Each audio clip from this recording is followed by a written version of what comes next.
She didn't cry when they yanked her out from behind the feed store. That silence, tight and raw, rattled the horses and made the preacher lower his eyes. The men dragging her didn't use her name. If she had one, the town had forgotten it. They just called her Stray. Her wrist was tied with frayed rope, her scalp bleeding under hair that had long lost its color to ash and dirt.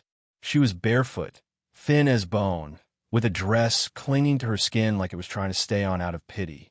They pulled her through the dust of the main road, past shop fronts and worn-down porches, toward the water trough outside the store. No one stopped them. People watched from shadows, pretending not to. It was easier, safer. August heat pressed down hard. The sun cast sharp, mean lines across the street. And still, she didn't beg. She'd learned long ago that pleading in this place only made things worse. Then something unexpected happened.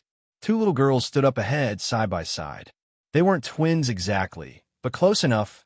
Same sharp eyes, same sunburnt cheeks. One of them dragged a doll behind her, its calico body hanging by a thread. They couldn't have been more than 6. Just as the woman reached them, the girl with the doll stepped right into her path and said, calm and clear, "You're coming with us." The rope went still. The men paused, confused. One of them barked a laugh. "Them girls cracked," he muttered. But no one else laughed. People leaned forward in their chairs. The sun had turned cruel, and even the wind held its breath.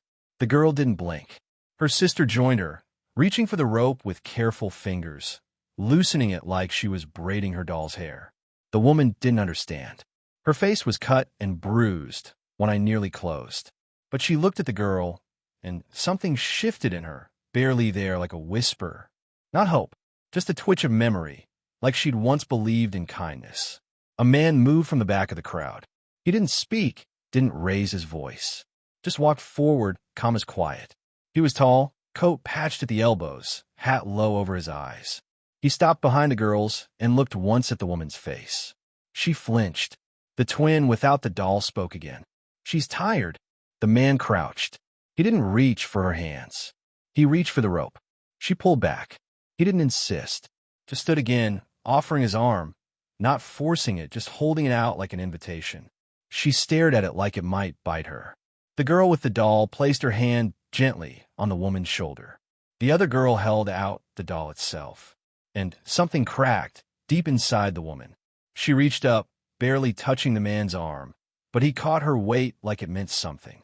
They didn't say anything, just turned together, him, the girls, and her, and started walking toward the edge of town. No one stopped them, but judgment clung to the air like smoke. As they passed the preacher, he muttered something about sin. No one replied. The wind picked up as they left. It carried dust and a strange hush with it. And from behind them, someone whispered, "She can't even have kids." But the girls didn't flinch. They walked ahead like they knew exactly what they were doing. By the time they reached the cabin, just a sagging house alone on a hill with wind-blown grass and a broken fence. It was near evening. The porch leaned to one side. The chimney looked like it might fall, but it was real. The man laid her down on a cot near the fire. The girls lit a lamp and filled a basin with warm water. No one asked her name. That night, the girls made a bed on the floor. They each held out a corner of their quilt, waiting for her to join. But she didn't. She stayed near the fire, legs tucked under her like a question. The man gave her a tin cup, broth, warm and thick with onion and something earthy.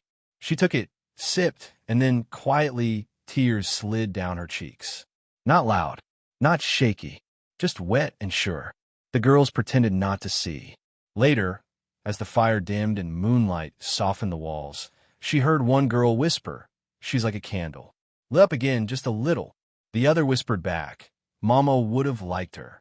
She didn't ask about their mama, and they didn't offer.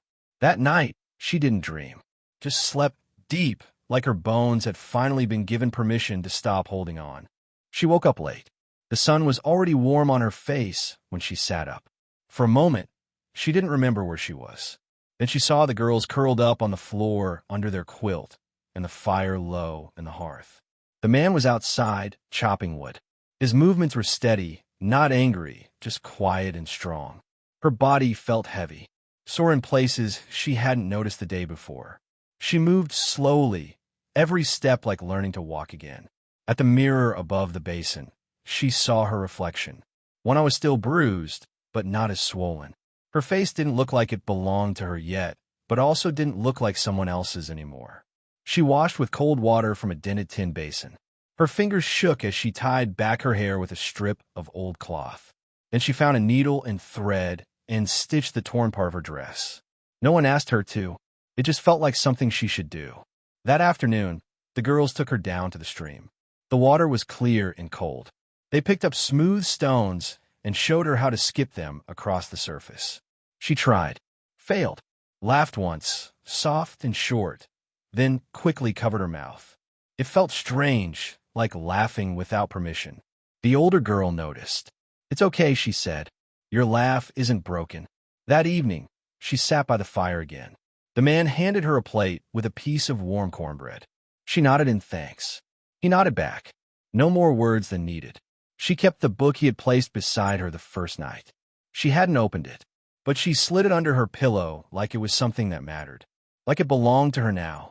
The third night, when the fire was low and the man had stepped out to check the animals, she walked onto the porch. The night was still. Stars above, sharp and bright. The wind barely moved. She sat on the top step and let the silence hold her. He came back and didn't say a word, just sat beside her. After a while, she whispered, "They'll ask why you let someone like me stay." He looked straight ahead. "They don't get to decide." She watched the field. The grass moved like water. "What about the girls?" she asked. "They already chose." Her voice was almost too quiet to hear. "I can't give them what they need. A lap to sit in. A hand to hold." He didn't answer right away. Then he said, like a quiet truth, "You're not a stray." That night, she didn't sleep by the fire. She lay beside the girls, holding their hands like they were the only thing keeping her from drifting away. And for the first time in years, she dreamed.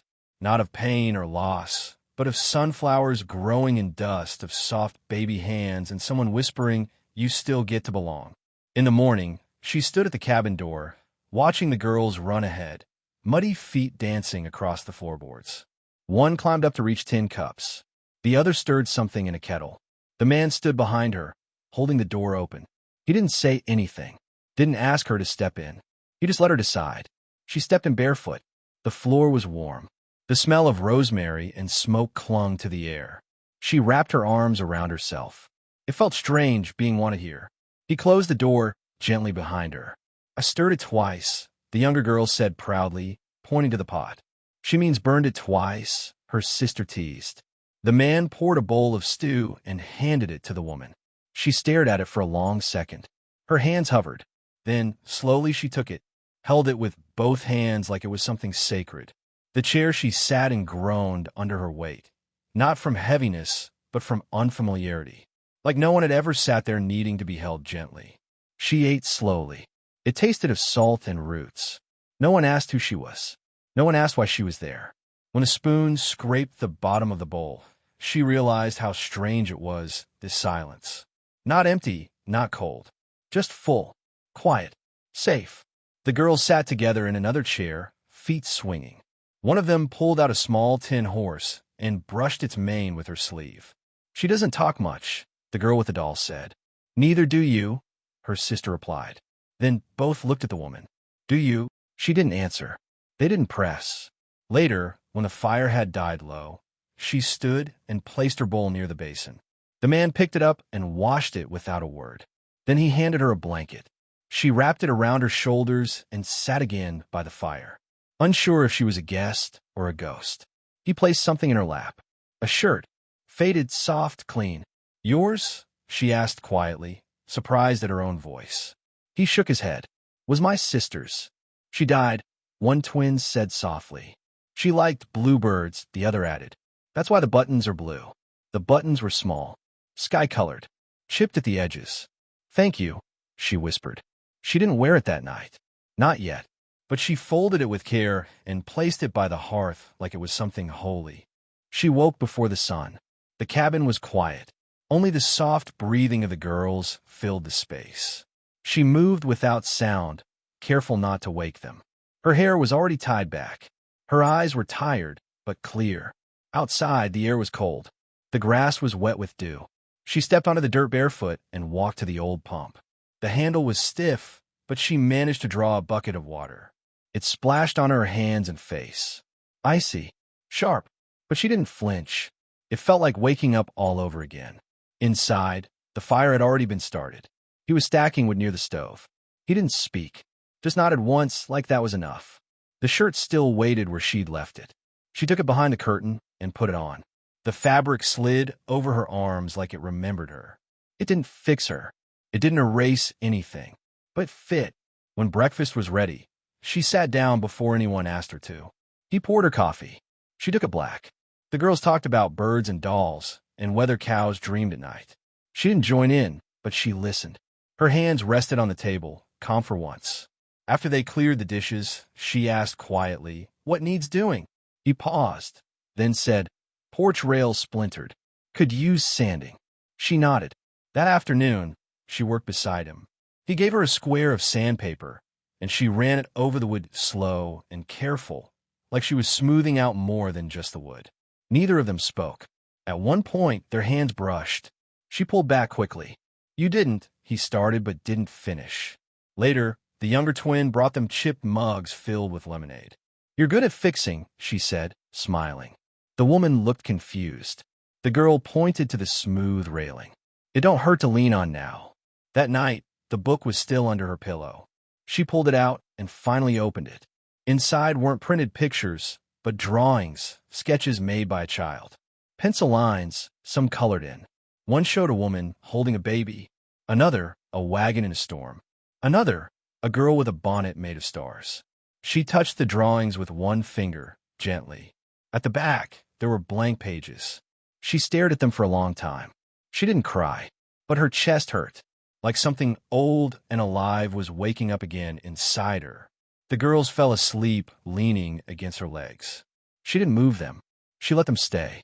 The next day, she stitched up tears in the girls' dresses. She boiled potatoes. She asked where the bread tin was kept.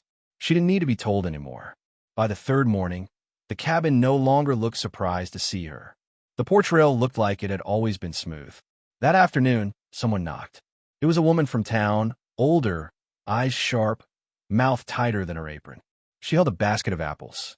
Looked the woman up and down. "You staying?" Before the woman could answer, the man behind her said, "She's here." The neighbor didn't smile, but she handed the basket over. "Tell her to slice them thin. Crust is in the mood for pie." Then she walked off. The woman stood holding the apples. Her fingers shook a little. She turned to him. "You didn't say anything when I first came," she murmured. "You just let me be here." He shrugged. Didn't see a reason not to. "That's it." He nodded. She spoke softer. "Most folks look at me like I'm already broken." He met her eyes. "You're not glass." That night, she left the door open while the fire burned low. She sat beside it, feet tucked under her skirt. The girls had made her a ribbon, twine and bits of blue thread. Left it on her pillow. She tied it in her hair. The man saw, said nothing. She liked that. She liked the quiet way he knew things. The next morning, the girls found a box outside.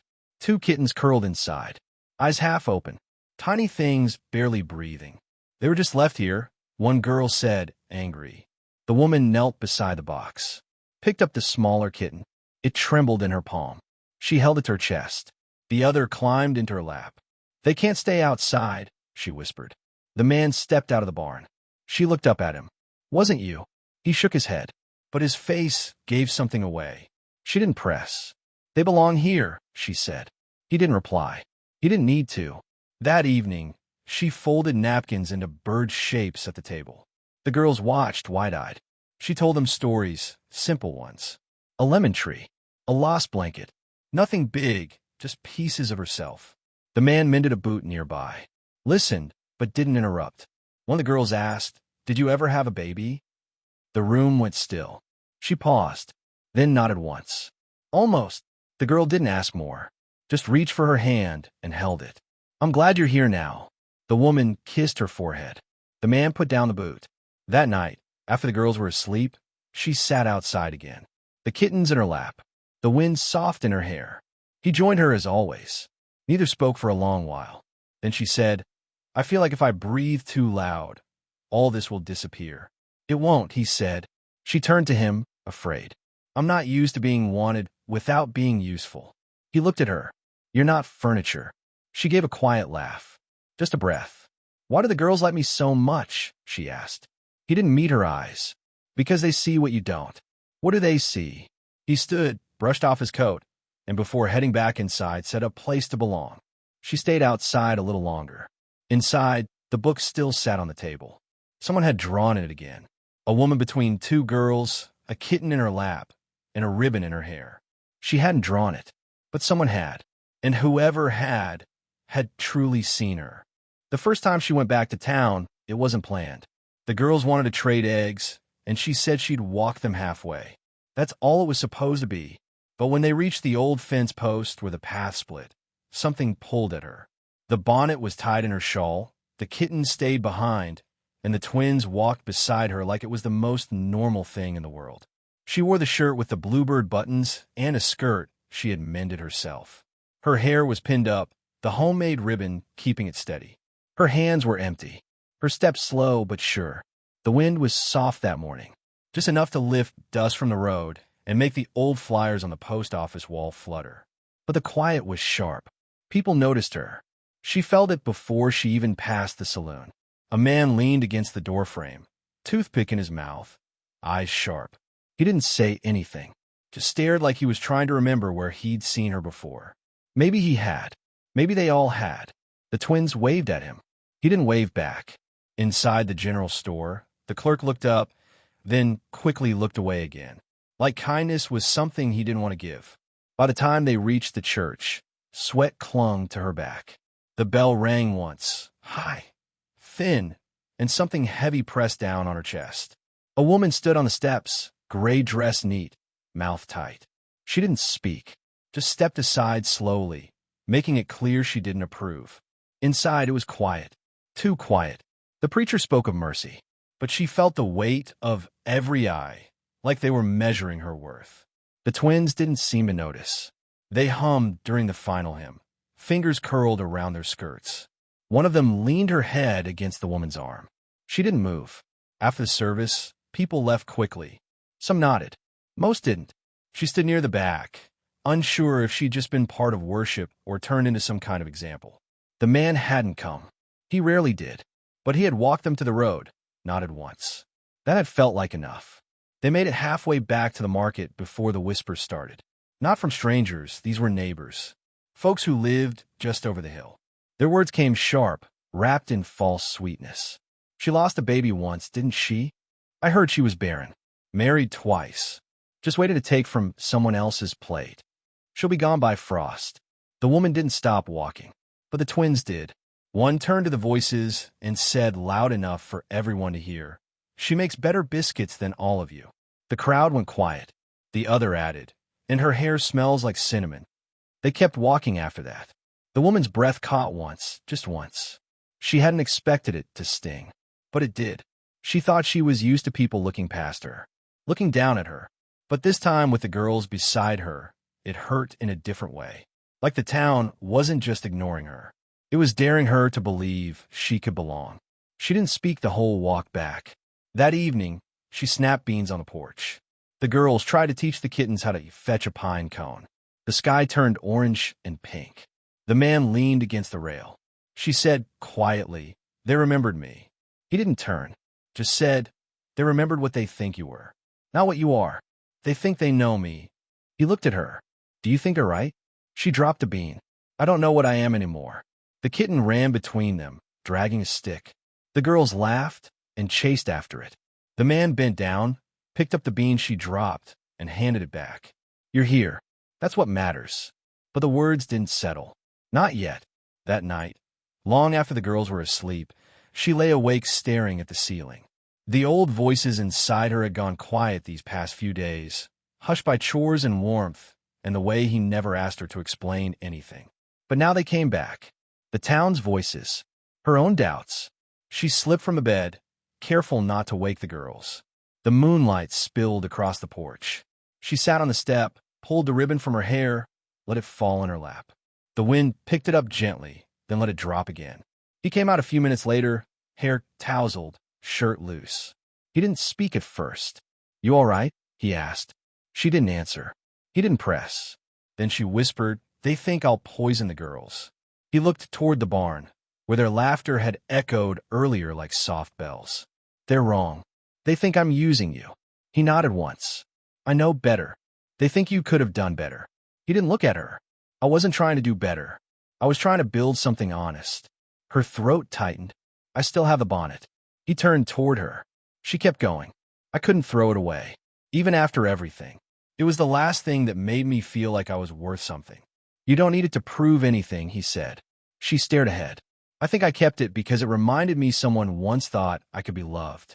He sat down beside her. Not carefully, not softly. Just there. Present. "I see the way they look at the girls when they cling to me," she said. "Like I've stolen something. Like love needs to be earned. They're wrong." She turned to him. "But what if they're not?" He reached for her hand. Not quick. Not slow. Just steady. "If you leave because of what they say," he said, "you give them the ending they want." Her voice cracked. "And if I stay, you give yourself one."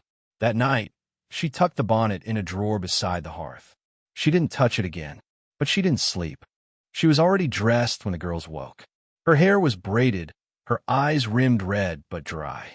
She helped them get ready, packed the eggs in a basket, then walked them halfway to town. The morning was quiet. The sun hadn't fully risen, but the sky was light enough to see the path. At the halfway fence post, she knelt in front of them. "You remember the way?" she asked. They nodded. She kissed each girl on the forehead. "If anyone says anything unkind," she said softly, "look at them the way you look at the stars."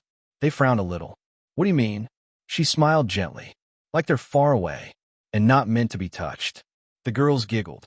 Then they took off running, arms stretched like wings. She watched them until the trees swallowed their shapes. Then she turned, not back to the cabin, but toward the meadow. Under the big cypress tree, buried just a few inches down, was her satchel, damp but still whole. Inside, the bonnet, and a folded piece of paper. She sat on the edge of the field and held the letter in her lap. Her fingers pressed into it like they could erase the name on the back. It was from a long time ago, meant for a man who once called her a shell. A man who said no one would keep a woman who couldn't carry life. She had never sent it, had only written it to stop herself from screaming. But now he was in town again. She'd seen him, just a quick glimpse near the blacksmith, laughing like he didn't remember a thing.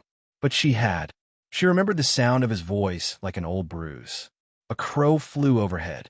The sound of church bells echoed, faint in the distance. She looked at the letter again and knew this town would never stop naming her by what she had lost, unless she named herself by what she had become.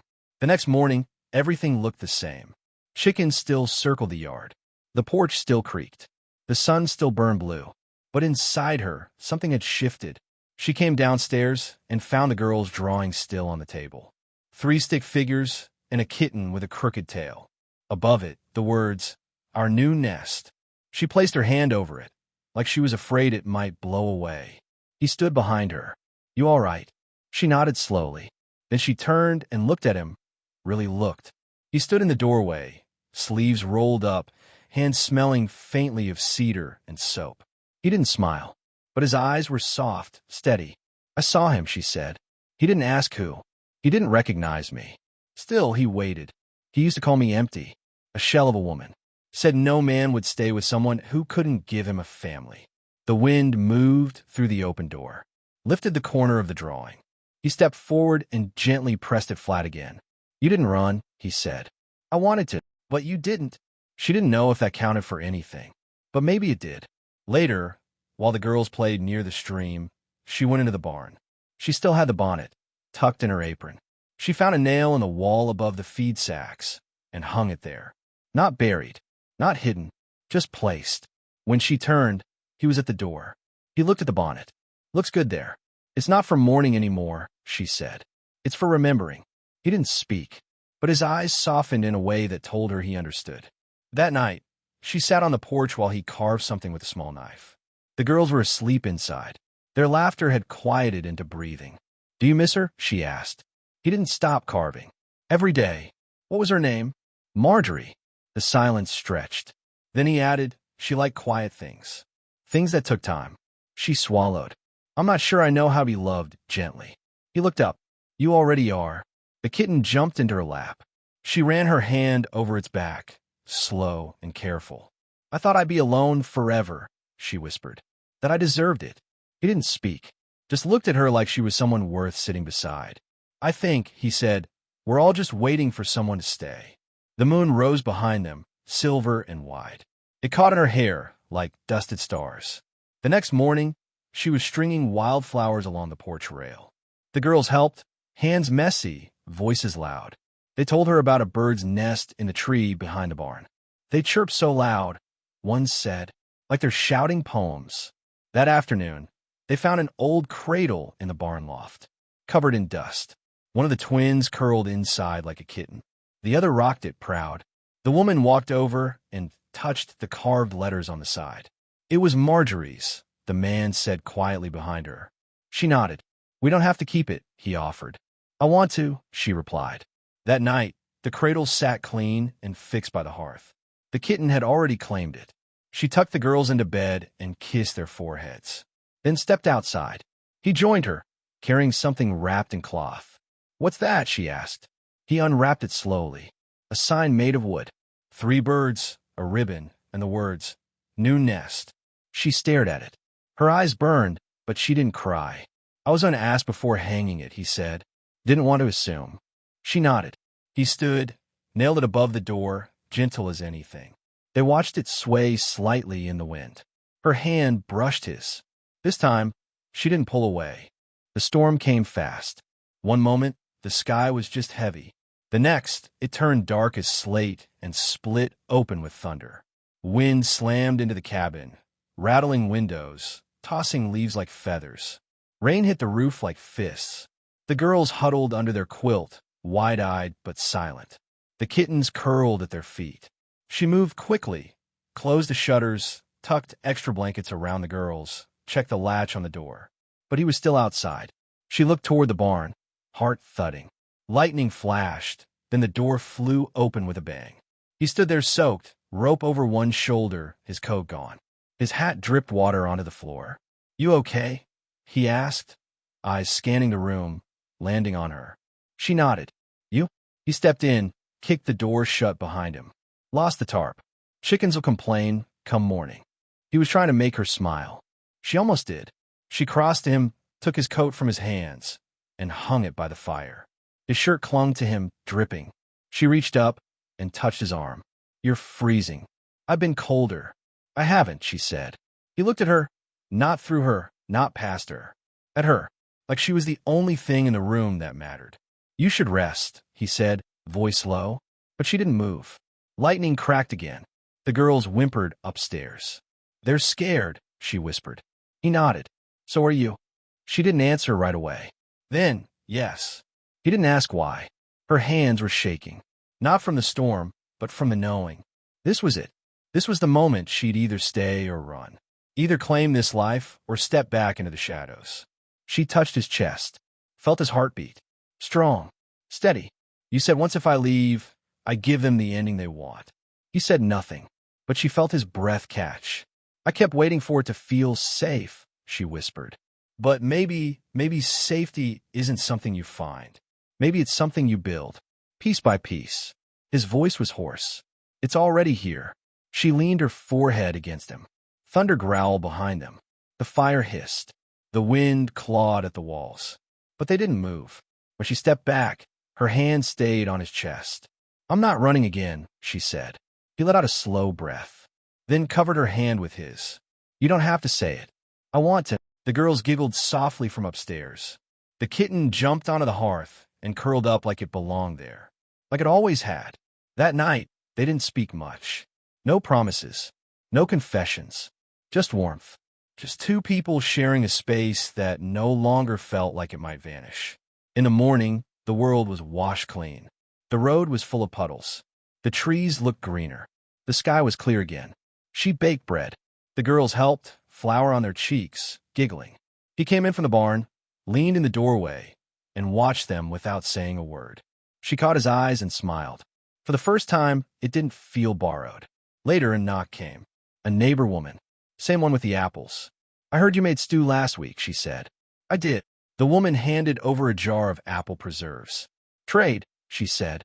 They didn't talk much, just exchanged jars. Then the woman left. When the door clicked shut, the woman leaned back against it. They're watching, she whispered. They'll keep watching, he said. Good, she replied. Let them learn what healing looks like. The wind chime over the door, made from old spoons and buttons, sang softly. At midday, the girls ran outside, laughing so hard their legs tangled. She wiped her hands on her apron and followed. He stepped beside her. There's something I want to ask, she said. He looked at her just slightly. She reached into her apron and pulled out the bonnet. He stilled. I don't need this anymore, she said. But I want to keep it. Not for mourning. Not for memory. For the girls. He nodded. Maybe someday they'll have daughters, she said. And maybe they'll pass it down. Not to remember what we lost, but what we chose to build. He looked at her a long time. Then, what do you want to be called? She didn't answer right away. Just turned toward the girls, who were spinning in circles, hair flying, laughter loud. Whatever they call me next, she said. That night, the table had 4 chairs. The cradle stayed near the hearth. The kitten slept inside it like a gift no one asked for, but needed all the same. He reached across the table and took her hand. The younger twin, mouth full of cornbread, asked, Can we call her Mama now? Everything went still. She looked at the girl, then at him, then at the fire, the walls, the table, at the soft humming of the chime. She nodded. Good, the girl said. The older one added, Because she's already mine. A tear slid down the woman's cheek. She didn't wipe it away. Later, when the moon rose and the girls slept beneath patched quilts, she stepped onto the porch. He followed. The stars stretched above them like stitched light. You all right? He asked. She leaned into him. I think I'm home. Inside, the book still lay open on the table. Now, a new drawing had been added. 5 figures. 1 word scribbled beneath. Mama. The next days felt quiet in a way that wasn't empty. Chores filled the morning. The girls fed the chickens, and she swept the porch.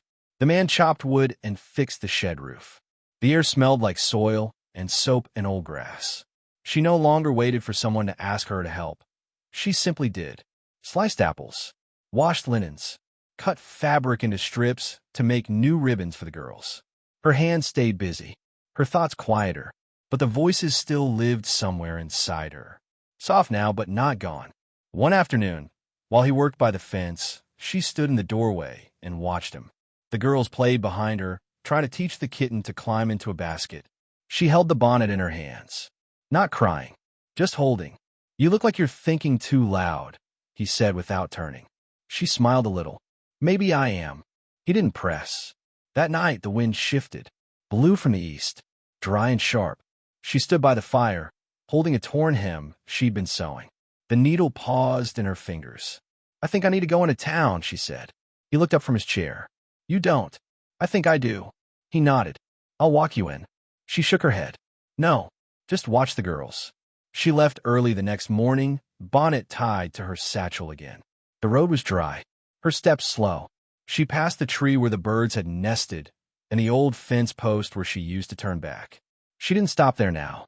In town, things looked the same, but everything felt thinner, less loud, or maybe she was different. She walked past the saloon. No one called out. She walked past the store. The clerk nodded once, then went back to his shelves. Near the blacksmith's, she saw him. The man from before. The one who called her empty. He stood laughing with another man, wiping sweat from his neck, eyes bright. He didn't see her. She stood still, watched. Not long, just enough to know. He hadn't changed, but she had. She turned and walked back. Not fast, not afraid. Back at the cabin, she didn't say anything. Just hung her shawl on the hook and stirred the soup that was already simmering. He looked at her across the room. You saw him. She nodded. You okay? I didn't speak to him. He didn't recognize me. Did you want him to? She shook her head. I needed to see if he still had power. And he doesn't. Later that day, she took the bonnet from her satchel and hung it on the wall beside the door. It wasn't hidden anymore, not buried in a drawer or wrapped away. It hung like a flag, not of loss, but of choice. He stood behind her and looked at it. Looks good there. She smiled. It's not for what I lost anymore. It's for what I kept. He didn't say anything, but the way his shoulders softened told her he understood. That night, the girls asked for a story. She told one about a bird that built a nest in a tree that kept bending in the wind. The tree couldn't promise it wouldn't sway, but it never snapped. The nest stayed strong. When the story ended, the younger twin curled against her and whispered, "That bird was you." She held them both close. The man sat by the hearth, polishing an old boot. When the girls had drifted asleep, he looked up. "Do you ever think about leaving again?" he asked quietly. "Every day." He didn't react. "But I don't want to," she added. He nodded. "Then don't. I'm scared it'll all fall apart." "So am I." She took a deep breath. "I think I can love them. Really love them." He smiled, eyes soft. "You already do." The fire popped softly. One of the kittens mewed in its cradle. She whispered, "I thought I had to earn love." "You don't." "I thought I had to prove I was enough." "You already are." They sat in silence after that, watching the flames, listening to the house creak in the wind. The porch light flickered as a gust passed through. She didn't move, just closed her eyes and let the warmth wrap around her like a quilt. The season turned without warning. One morning, she stepped out and smelled something new in the air, crisp, clean, like the world had taken a deep breath. The trees had started their slow, golden change. The wind wasn't harsh yet, just honest. She spent the day stringing dried herbs above the stove, showing the girls how to tie neat little bundles. He watched from the doorway, arms crossed, that quiet smile on his face that meant more than words ever could. That evening, after dinner, the girls dragged out a wooden box filled with scraps of fabric. "We want to sew something for you," one said. "Something warm," said the other, "in case winter comes fast." She helped them pick pieces. Nothing matched, but together, the colors looked like a sunset. She touched each one like it was a piece of her. Later, as the girls slept, she sat beside the fire and held the finished square in her hands. Uneven stitches, crooked corners, but it was made with love so loud it didn't need fixing. He came to sit beside her. For a while, neither spoke. Then she said, "You know, I wasn't sure I could ever be someone good again." He didn't look at her, just replied, "You were never bad, just bruised." She swallowed the lump in her throat. "I used to think broken meant done." "It doesn't," he said. "It just means it's time to build something new." She glanced toward the room where the girls slept. The cradle sat quiet, the kittens curled in a warm tangle. "You think they'll remember this?" she asked softly. "They'll remember being held," he said. "Being chosen. That's what matters." She nodded. "I used to want to disappear." "You did," he replied. "And now you're back." She thought about that for a long time. Then, almost too quietly, she whispered, "I forgive myself." The fire cracked. He reached out and placed his hand over hers. "That's the hardest part," he said. The next morning, she packed a basket with bread and preserves. She wore the bluebird button shirt, her skirt freshly stitched. The girls wore ribbons she'd tied for them. As they walked into town together, she no longer walked behind them. They all walked side by side. At the market, people stared again, but softer now. Some nodded. Some looked away. She didn't shrink under it. She traded eggs. She bought flour. She handed off a loaf of bread to the neighbor with sharp eyes, who accepted it with a quiet, "Thank you." She didn't flinch when she saw the blacksmith. Didn't flinch when she passed the preacher. Didn't hide when the whispers came. This time, she met them with a look that said, "I'm not who you think I am." And it didn't push back. The girls tugged at her hands as they walked home. The wind kicked up behind them, but she didn't tighten her coat. She let it touch her skin. At the cabin, he was already there. He'd hung new wind chimes, scraps of glass, and old keys. They sang in the breeze. "Good trip?" he asked. She nodded. "Better than expected." They didn't talk about the past anymore. Not because it was buried, but because it had stopped controlling the air they breathed. That night, after the girls had gone to bed and the house had quieted, she stepped onto the porch. He joined her, carrying 2 mugs of warm cider. They sipped in silence. "I thought love had to be loud," she said. "Like a storm. Or a fight." "It doesn't," he said. "Sometimes it's just staying." She leaned against him. "I don't need to be saved anymore." "I never thought you did." They sat together as the stars blinked to life above them. And for once, she didn't wonder when it would all be taken away. Inside, the girls had added something to the drawing on the table. More birds, a bigger sun, and beside the word Mama, a new one, home. She hadn't asked for this life, but she had chosen to stay in it. And in the end, that choice mattered most. Some people leave behind houses, others names. She left behind a story that taught two girls how to choose kindness when the world offered cruelty. She taught herself that healing wasn't about being fixed. It was about being real, and being real was finally enough.